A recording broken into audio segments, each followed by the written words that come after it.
tanggal 5 Oktober tahun 1997, Abdul Haris Nasution dianugerahi pangkat Jenderal Besar Bintang 5. Selain Nasution, ada dua jenderal yang menyandang bintang 5 sepanjang sejarah Republik Indonesia, yaitu Sudirman dan Soeharto.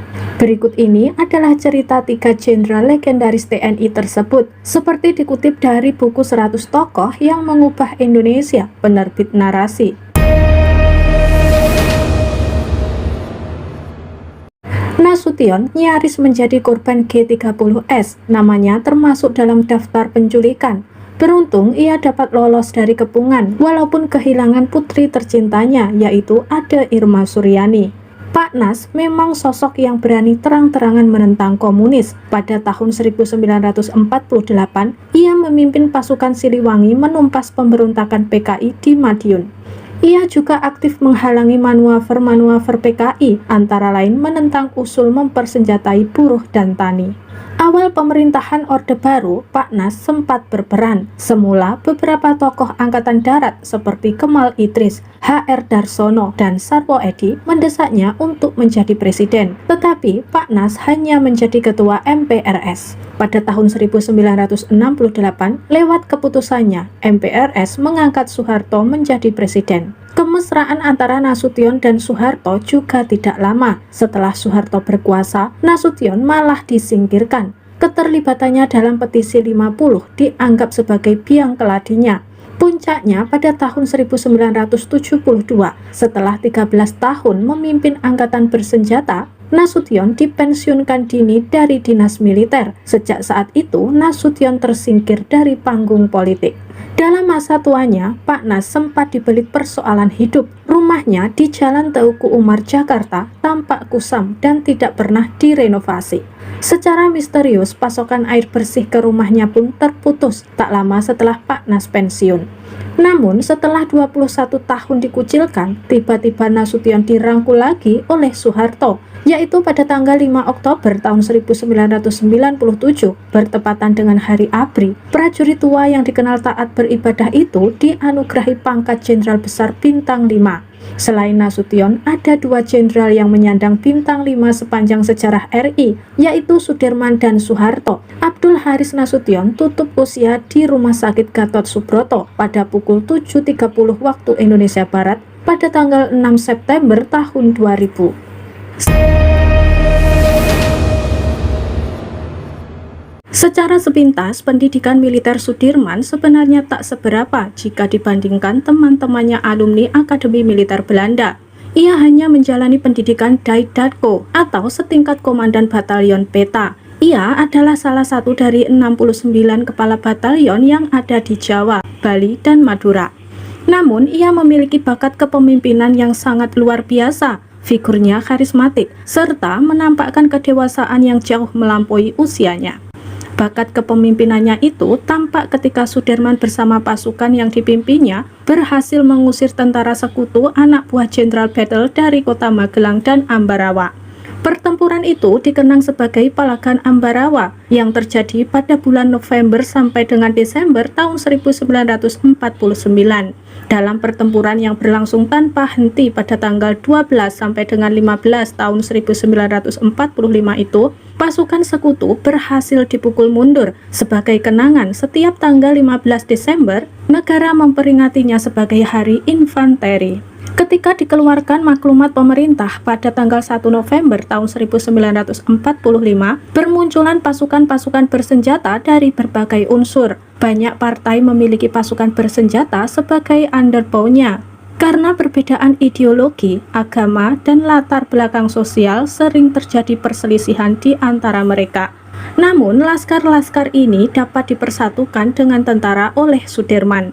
Tentara Keamanan Rakyat atau TKR dibentuk pada tanggal 15 Oktober tahun 1945 dan Sudirman dipercaya memimpin Divisi 5 Banyumas dengan pangkat kolonel. Ketika dilangsungkan Kongres TKR tanggal 12 November tahun 1945 di Yogyakarta, Sudirman dipilih sebagai Panglima Besar TKR dengan pangkat jenderal dan Urip Sumoharjo ditunjuk sebagai Kepala Staf. 2 tahun kemudian, TKR berubah nama menjadi TNI. Ia dilantik pada tanggal 18 Desember tahun 1945. Dalam program RIRA tahun 1948, pangkatnya diturunkan menjadi Letnan Jenderal. Sudirman terkenal berwatak keras terhadap dirinya sendiri. Walaupun sakit berkepanjangan, ia tetap memimpin langsung pasukannya bergerilya naik gunung turun jurang. Ia adalah panglima yang tak bisa duduk di belakang meja. Selama 7 bulan, Sudirman berada di atas tandu untuk memimpin pasukannya bergerilya dengan rute dari Yogyakarta, Surakarta, Madiun hingga Kediri. Mengenai penyakitnya ini, ia pernah berkata, "Kalau saja zaman damai, saya menurut saja perintah dokter. Tapi kalau dalam masa perang seperti sekarang ini, harap dimaafkan saya menyalahi nasihat dokter, sebab saya harus mengikuti siasat perang." Ketika tentara Indonesia masuk Yogyakarta setelah penarikan mundur pasukan Belanda, penyakitnya semakin parah. Akhirnya Jenderal Sudirman wafat di Magelang pada tanggal 19 Januari tahun 1950 dan dimakamkan di Taman Makam Pahlawan Semaki, Yogyakarta. Lulus dari sekolah menengah karena tak punya biaya untuk melanjutkan ke jenjang yang lebih tinggi, Soeharto kembali ke Wuryantoro dan diterima bekerja menjadi pembantu klerek di suatu bank desa atau Volksbank. Ia berhenti bekerja gara-gara merobekkan sarung yang dipinjam dari bibinya yang dipakai sebagai seragam kerja. Posisi sebagai klerek memang mengharuskannya memakai pakaian Jawa lengkap. Untuk sementara ia menganggur. Pada tanggal 1 Juni tahun 1940 datang surat panggilan dari Sekolah Militer KNIL di Gombong, Jawa Tengah. Setelah menamatkan latihan dasar, ia melanjutkan pendidikan ke sekolah kader di Gombong. Ia kemudian ditempatkan di Batalion 13 di Rampal, dekat Malang, Jawa Timur, dengan pangkat Kopral. Saat itu Jepang masuk ke Indonesia dan Soeharto hampir saja menjadi tawanan perang. Ia berhasil menyelamatkan diri dan tinggal di rumah Prawiro Wiharjo. Di sini ia mendapat serangan malaria. Pada zaman Jepang, Soeharto mendaftarkan diri sebagai sukarelawan pasukan kepolisian Jepang Keibuho. Kemudian ia menjadi anggota PETA dan diberi jabatan Sudanko atau Komandan Batalion. Setelah proklamasi, Soeharto turut dalam revolusi. Ia bergabung dalam ketentaraan dengan pangkat mayor, kemudian dipromosikan menjadi letnan kolonel. Namanya mencuat setelah berhasil memimpin penyerbuan merebut tangsi militer Jepang di Kota Baru, Yogyakarta. Puncaknya pada tanggal 1 Maret tahun 1949, ia memimpin serangan umum merebut Yogyakarta yang saat itu diduduki Belanda pasca agresi militer kedua.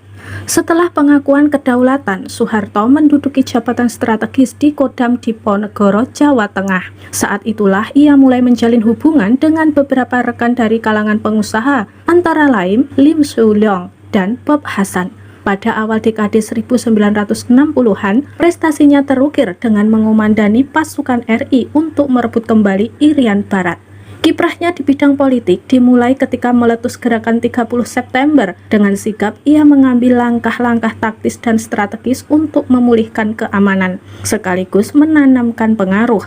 Pada tanggal 1 Oktober 1965, ia adalah satu-satunya tokoh yang paling cepat membaca pergeseran peta politik pasca gerakan KOP yang gagal itu.